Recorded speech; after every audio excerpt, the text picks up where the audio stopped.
अध्यात्म विज्ञान कोई धर्म या संप्रदाय नहीं है, ये स्पिरिचुअल साइंस है जो कुदरत के कानून पर आधारित है। ये विज्ञान पूरे ब्रह्मांड के सभी रहस्यों को उजागर करता है और जीवन के सभी पहलुओं को समझने के लिए एक नई दृष्टि देता है।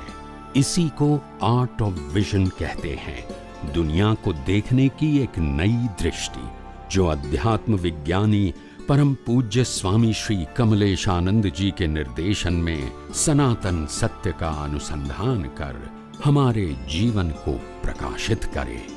जय सच्चिदानंद। श्रीमंदिर स्वामी का जड़हड़ दीजो, इसका मतलब क्या होता है? जड़हड़, शिवंदर स्वामी का जड़हड़ दीवो का मतलब होता है उनका ज्ञान दीपक जल गया है। जल गया मतलब आप उसको क्या कहोगे? प्रकाशित हो गया है। जल गया मतलब प्रकाशित हो गया है। उनका ज्ञान दीपक केवल ज्ञान के साथ प्रकाशित है, अभी उसको कोई पुरुषार्थ की जरूरत नहीं है। और वो तीर्थंकर के पद में है। कौन से पद में? तीर्थंकर के पद में। तीर्थंकर का मतलब होता है खुद का तो कल्याण हो चुका है और लाखों के कल्याण के लिए उत्कृष्ट निमित्त है, और निमित्त बनने की शक्ति वो लेकर आए। अभी आज नया पुरुषार्थ नहीं कर रहे, शक्ति लेकर ही आए। जिस प्रकार से शक्ति लेके आए, संजोग लेके आए, उसी प्रकार से उसका जीवन चलता रहता है। अब वो कोई नया पुरुषार्थ या भाव या निश्चय नहीं करते, क्योंकि दीपक प्रकट हो गया है। ठीक है। वर्तमान में महाविद्य क्षेत्र में जाने की अपनी तैयारी कैसे करनी चाहिए? महाविद्य क्षेत्र जाके क्या करोगे? सिमंदर स्वामी के दर्शन करेंगे, मोक्ष को प्राप्त करेंगे। ऐसा किसने कहा कि सिमंदर स्वामी महाविद्य क्षेत्र में जो लोग पैदा होते हैं वो सिमंदर स्वामी को मिलते हैं? ऐसा किसने कहा? नहीं तो उसके साथ ऐसा भी तो लक्ष्य बना के ही जाएंगे ना। क्या? कि भाई जहाँ महाविद्य क्षेत्र में जन्म लेना है, सिमंदर स्वामी के चरणों में ही जाना है, ऐसा।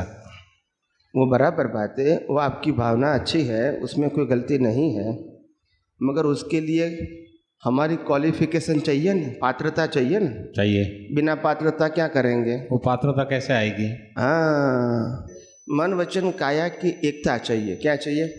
एकात्म योग। हाँ, एकात्म। जो हम मन में सोचते हैं वही जबान में निकलना चाहिए और वही एक्शन में आना चाहिए। तो आपके ऊपर कोई विश्वास रखेंगे, नहीं तो सोच अलग, जबान अलग, क्रिया अलग। तो विश्वास, यही तो कलयुग है। कलयुग में सोचते हैं अलग, बोलते हैं अलग और करते हैं अलग। तो उसके ऊपर कोई विश्वास नहीं है और उसकी जबान में कोई पावर नहीं है, क्योंकि तीनों अलग अलग है। यही कलयुग है। तो पहली बात यह कि मन वचन का है कि एकता आपके भाव में होनी चाहिए। किस में होनी चाहिए? भाव में। भाव में। दूसरी बात यह है कि मोक्ष मार्ग के लिए लायक और सहायक संजोग की भावना होनी चाहिए, ताकि हमको सिमंदर स्वामी सहायक के रूप में मिले और लायक के रूप में हमारे मन वचन काया की क्वालिटी। ये बाह्य क्वालिटी मन वचन काया की ऐसी होनी चाहिए जो स्यादवाद वाणी, स्यादवाद वर्तन और स्यादवाद मनन उदय में होना चाहिए। और आंतरिक चारित्र कैसा होना चाहिए? सम्यक ज्ञान, सम्यक दर्शन और सम्यक चारित्र, वो अंदर का होना चाहिए। ऐसी पात्रता होगी और सिमंदर स्वामी महाविद्य क्षेत्र मिलेगा तो आपका काम होगा। अगर सिर्फ मन वचन काया की एकता है और पुण्य है तो वहाँ जन्म मिलेगा। अगर इससे ज़्यादा पुण्य है तो सिमंदर स्वामी का दर्शन भी होगा, मगर चारित्र नहीं है, ज्ञान दर्शन चारित्र नहीं है, तो मुक्ति नहीं मिलेगी। इसी जन्म में आ सकता है ये चारित्र? क्यों नहीं आ सकता है? ज्ञान दर्शन चारित्र वो आंतरिक पुरुषार्थ है, बाह्य पुरुषार्थ नहीं है। आंतरिक पुरुषार्थ कभी भी कहीं भी कर सकते हैं, बाह्य पुरुषार्थ में हमारी स्वतंत्रता नहीं है। समझ में आया ना? अंदर तो स्वतंत्रता है। बराबर। मैं जब प्रश्नों का उत्तर देता हूं तब लोगों को समझ में आता है कि नहीं, बात बराबर है। पहले कहते कि स्वामी जी ऐसा नहीं करना चाहिए, ऐसा नहीं करना चाहिए। अगर आप कहोगे कि ये 5 महाव्रत है, सत्य, अहिंसा, अचौर्य, ब्रह्मचर्य और अपरिग्रह, क्या उसका पालन नहीं करना चाहिए मोक्ष के लिए? करना चाहिए। करना चाहिए। तो फिर मैं कहता हूँ इसका पालन नहीं करे तो मुक्ति नहीं होगी। नहीं होगी मेरे हिसाब से। हाँ, तो फिर मैं एग्जाम्पल देता हूँ कि राम युद्ध करते करते मोक्ष में क्यों गए? क्या? राम युद्ध करते करते मोक्ष में क्यों गए? तो राम जो थे, व्यवहार से उनका नाम राम था। क्या था? व्यवहार से राम नाम था उनका। फिर आपका नाम व्यवहार से है कि निश्चय से है? व्यवहार से ही है। आपका नाम भी व्यवहार से, उनका नाम भी व्यवहार से। प्रश्न कहाँ है? आपका नाम भी व्यवहार से है, उनका नाम भी व्यवहार से है। बराबर। तो फिर ये बोलने की क्या जरूरत पड़ी? सबका नाम व्यवहार से है, हाँ। तो फिर ये बोलने की क्या जरूरत पड़ी कि राम का नाम व्यवहार से था? वो सबको मालूम है ना। पर वो अंदर जो ज्ञान था ना, उसके आधार पर उनकी मुक्ति हुई है ना। यानी अंदर के ज्ञान से मुक्ति होती है, हाँ, क्रिया से नहीं। क्रिया से नहीं। और पंच महाव्रत अंदर का ज्ञान है कि बाहर की क्रिया है? क्या? पंच महाव्रत क्रिया है बाहर की या अंदर का ज्ञान है? अंदर का ज्ञान है ना। पंच महाव्रत व्यवहार सॉरी बिना सोचे बोल देते सोचो, मेरी हर बात सोची समझी होती है, रैंडम नहीं होती है। बराबर। आपने शांतिनाथ का नाम सुना है? शांतिनाथ भगवान का नाम सुना है? हाँ, सुना है। कुंथुनाथ भगवान का नाम सुना है? सुना है। अरनाथ भगवान का नाम सुना है? बिल्कुल सुना है। तो शांतिनाथ भगवान तीर्थंकर के रूप में पैदा हुए थे या चक्रवर्ती के रूप में? चक्रवर्ती के रूप में। चक्रवर्ती किसको कहते हैं? चक्रवर्ती उसको कहते हैं कि वो जो बहुत युद्ध करते हैं और उनका एक होता है ऐसा कि भाई वो पूरा जो है वर्ल्ड उसका उनका हो जावे, ऐसा कुछ। यानी युद्ध करते हैं, हाँ। दुनिया के मालिक बन जाते हैं, साधन संपत्ति के मालिक बन जाते हैं। ठीक है। हाँ। तो इतना सारा संपत्ति यानी परिग्रह भी इतना होता है, उतनी पत्नियां भी इतनी होगी। ठीक है। लड़ाई भी, हिंसा भी इतनी करेंगे। तो 5 महाव्रत तो है नहीं, फिर भी तीर्थंकर, फिर भी केवल ज्ञान, फिर भी मोक्ष बोलते नहीं अभी। अंदर के भाव से अंदर की बात मत करो अभी, आपने बाहर की बात कहा, बाहर की बात करो अभी। जो ट्रैक रोकड़ बनाया उसी ट्रैक की मैं बात करता हूँ। अंदर की बात करना है। चक्रवर्ती भी व्यवहार दृष्टि से थे ना, अंदर से थोड़ी थे। तो शुद्धात्मा ही थे। इम्पोर्टेंट अंदर का है या बाहर का? अंदर का। और हम किसका करते हैं? बाहर का। आगे बात फिर हम कोई भी पुरुषार्थ की बात करेंगे तो बाहर की बात करेंगे, और जब मैं प्रश्न करूंगा तो अंदर की बात करेंगे। यानी आपका सोच सही अभी नहीं है कि आप पुरुषार्थ अंदर में करते हो या बाहर को कहते हो। व्यवहार दृष्टि से तो जो सुन रहे हैं, जिनकी कथाएं सुनते हैं, उसके आधार पर सब चीज समझ में आते हैं ना, धीरे धीरे। वही तो कहा। ये अपने वो क्या कहते हैं उसको, वो अखा का नाम सुना है? कवि अखा कबीर जी गुजरात में हो गए। हाँ। कथा सुनी सुनी फूटा कान। क्या बताया? कथा सुनी सुनी फूटा कान। पत्थर देखा इसको पूजा, और पानी देखा इतना चढ़ाया, तुलसी देखा वो भी चढ़ाया, फिर भी अखा ना हुआ ब्रह्म ज्ञान। बोलते नहीं तो क्रिया तो सब कर दिया। एक दिन अगर आपको मुक्ति पाना है तो सही ज्ञान समझना पड़ेगा। वो आपके लिए है, दुनिया के लिए नहीं है। बराबर। क्या बताया? अगर महावीर को मुक्ति पाना है तो महावीर को ये ज्ञान समझना पड़ेगा, उनके लिए, दुनिया के लिए नहीं। दुनिया को मुक्ति नहीं चाहिए, आपको चाहिए, आपको समझना पड़ेगा। बराबर। और वो भी आपके लिए। समझ में आया? सच्चा ज्ञान समझना ही पड़ेगा, और कोई रास्ता नहीं है। अगर आगे बढ़ना है तो, संसार में भटकना है तो कोई जरूर नहीं है, वो सबके लिए खुला ही है। सही है। नहीं, व्यवहार में भी कैसा है कि कभी कभी ऐसा मेरे को लगता है कि मैं कोई चीज़ नहीं करना चाहता हूँ, फिर भी वो करनी पड़ती है। दूसरों के माध्यम से ऐसा संजोग इकट्ठा हो जाता है कि भाई वो काम करना पड़ता है। फिर तो ऐसा करने का भाव नहीं है कि मेरे को नहीं करना है। व्यवहार धीरे धीरे कम करना है, लेकिन कम होता नहीं है। ऐसा होता ही रहेगा, मगर जीवन की वास्तविकता ये है, जो कुछ भी करना पड़ता है वो आपके ही कर्मों का फल है, और इसीलिए और किसी को कंप्लेन करने की जरूरत नहीं है। यही हमारा सबसे बड़ा अज्ञान है। क्या है? राम को वनवास जाना पड़ा, राम की गलती क्या थी उस जन्म में? कोई नहीं थी। है? नहीं थी। तो किसकी गलती थी? उदय दिन था। नहीं, गलती भुगतान आई तो गलती होना चाहिए ना। पहले की कोई गलती थी उसकी? है? पहले की कोई गलती ऐसी होगी तो उदय में आया ही ऐसा। तो वही बात है आपके लिए कि जो पहले कोई गलती होगी आज उदय में आया, इसीलिए किसी के लिए कंप्लेन करने की जरूरत नहीं है। गलती पहले की, आज की नहीं है। जो आपको नहीं करना है फिर भी करना पड़ता है, वो गलती आज की। राम नहीं कहता कि मेरे को जंगल में जाना है, वो जाना पड़ा इसको क्योंकि गलती पहले की थी, इसीलिए आपको करना पड़ता है। नहीं करना चाहते फिर भी, गलती पहले की है, आज की नहीं है। पक्का समझ में आ गया? आगे गलती नहीं हो ऐसा क्या करने का, इसीलिए ज्ञान की जागृति रखो। बंद समय चित चेत ये उदय सो संताप। जब कर्म का बंद होता है तब जागृत रहने की जरूरत है। जब इसका फल आएगा फिर रोने लगोगे, भगवान मैं क्या करूंगा, मैंने कुछ नहीं किया है। तो भगवान कहते कि बिना किए ऐसा हुआ? आज नहीं किया है, पहले किया है, फल हुआ, रिजल्ट मिला, मतलब आपने एग्जाम दिया है, आज नहीं तो पहले दिया है। मगर कोई रिजल्ट एग्जाम के बिना होता है? नहीं। तो हमको एग्जाम नहीं समझ में आता है तो छोड़ दो, सिद्धांत तो समझ में आता है ना कि रिजल्ट आया मतलब एग्जाम दिया है, भले क्या दिया है वो नहीं मालूम, बराबर। रिजल्ट आया मतलब ही एग्जाम दिया है, बराबर। ये तो बराबर है ना? बराबर। तो इसीलिए हमारे वास्तविक जीवन में मन वचन काया से जो कुछ भी संजोग बनते हैं, हमारे माध्यम द्वारा या औरों के माध्यम द्वारा हमारे साथ जो हो रहा है वो हमारे ही कर्मों का फल है, और इसीलिए उसके बारे में किसी को कंप्लेन करने की जरूरत नहीं है।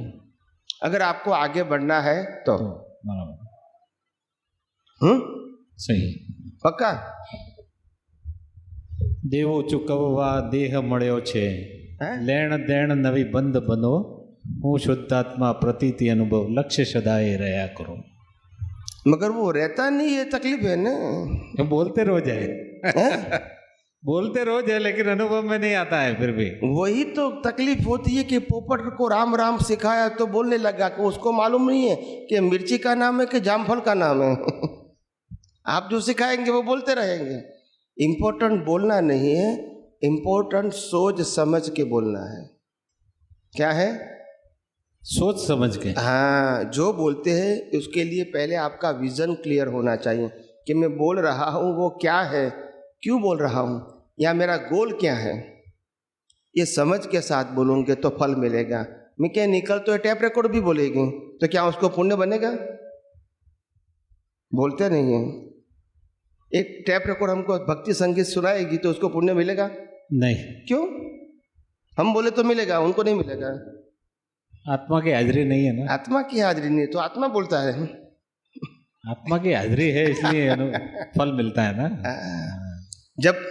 जब मैं ऐसा कहूँगा कि भाई ये भक्ति संगीत गाते हैं आत्मा की हाजिरी में तो आपको पुण्य मिलेगा, मगर मैं कहता हूँ आत्मा को आत्मा दिखता है तो बोला आत्मा तो दिखता नहीं है फिर उल्टा जवाब हो जाएगा क्या आप आत्मा है इसीलिए आप ये संगीत बजाते हैं, भक्ति संगीत तो अच्छी बात है। तो आपको संगीत गाते समय आपको मालूम है कि मैं आत्मा हूँ? तो बोला वो तो मालूम नहीं है मेरे को यानी हमको हमारे पास शब्द ज्ञान है, क्या है न अनुभूति है, न जागृति है, न एप्लीकेशन है, वो तकलीफ है। और दर्शन इसको कहते हैं जो अवेयरनेस के साथ होता है। दर्शन मैकेनिकल नहीं होता है, दर्शन लाइव होता है, प्रैक्टिकल होता है। आप समझे ना? और नॉलेज थियोरिटिकल होता है, वो प्रैक्टिकल नहीं होता है। तो लोगों को थियरी समझ में जल्दी आ जाती है। हाँ जी, थियरी समझ में जल्दी आ जाती है। थियोरी सीखी है ना शुरू से अभी तक। शुरू से अभी तक पहली दूसरी तीसरी चौथी पांचवी ये सब थ्योरी सीख रहे हैं ना। वही कई लोग कहते हैं कि स्वामी जी शुरुआत तो ऐसे ही होगी न, जीवन में शुरुआत तो प्रगति ऐसा ही होगी न। मैंने कहा आपका उत्तर तो सही है, ये 500 साल से बाल मंदिर ही चलता है, 500 अवतार से। नहीं समझ में आया? बराबर। 500 अवतार से बाल मंदिर चलता है। अभी हम इसको ठोट कहेंगे या एक्सपर्ट कहेंगे वो समझ में नहीं आता है। वही 500 अवतार से बाल मंदिर चलता है और अपने आप को समझते हैं हम बहुत होशियार है।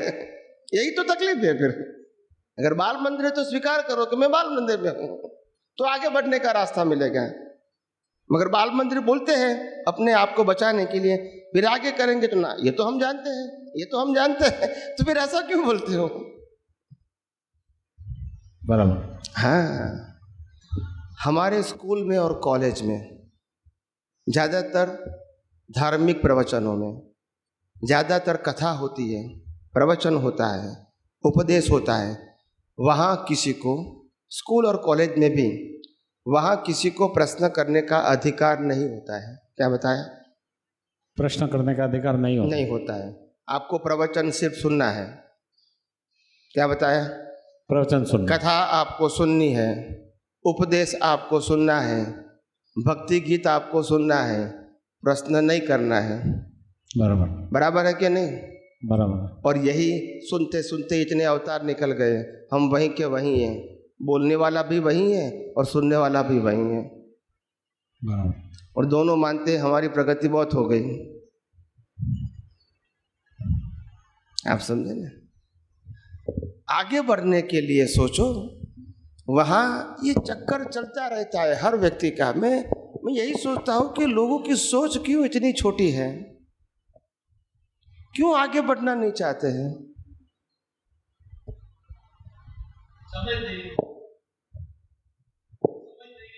समझ नहीं है, फिर ज्ञान है ऐसा बोलेंगे फिर। यही तो तकलीफ है। ज्ञान कोई शब्द है?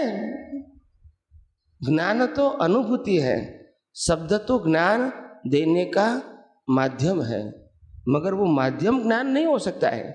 माध्यम का उपयोग करके, अनुभव करके हम ज्ञान पा सकते हैं, मगर हम शब्दों को ही ज्ञान मानेंगे तो बस। या आज यही हुआ है, हर जगह पे मैं जाता हूँ, कितने साधु संत सन्यासियों को मिलता हूँ, बड़े बड़े जो आचार्य है, वेदांत के भी आचार्य है, जैन के भी आचार्य है, गीता के भी आचार्य है, जैन धर्म भी दिगंबर, स्थानकवासी, देरावासी, तेरापंथ, सबके आचार्य। मैं सबको मिला हूँ बचपन से। शब्द ज्ञान की ही बात करेंगे। कौन से ज्ञान की? शब्द ज्ञान की बात, अनुभव ज्ञान की बात नहीं करेंगे। आप समझे? जय सच्चिदानंद। प्रणाम। जी प्रभु। विषय वासनाओं एवं इच्छाओं से कैसे मुक्त हुए? क्या बताया? विषय वासनाएं और इच्छाओं से कैसे मुक्त हुए? उसका रूट कॉज क्या है? इसका रूट कॉज क्या है? रूट कॉज समझते हैं? कारण। इसका मूल कारण क्या है? वही पूर्व जन्म के आपके है सब। मैंने कर्म नहीं पूछा, कौन से कर्म से ये बना वो नहीं पूछा, वो प्रकट क्यों हुआ, वो कर्म बना, इसके पीछे रूट क्या था? पहले के कर्म है कारण। मैं बता दूं आपको, सुख है वो मानना और वो सुख प्राप्त करने की इच्छा। दो बातें मैंने कही, इसमें सुख है वो मानना और बाद में वो सुख प्राप्त करने की इच्छा। इसी से विषय वासना का कर्म बना और कर्म का क्या मिला? कर्म फल मिला। समझ में आ गया? आया कि नहीं? नहीं, थोड़ा विस्तार से बताइए। हैं? थोड़ा विस्तार से बताइए। विषय में सुख लगना ये पहली अज्ञानता है। और बाद में वो विषय को प्राप्त करना, ये दूसरी अज्ञानता है।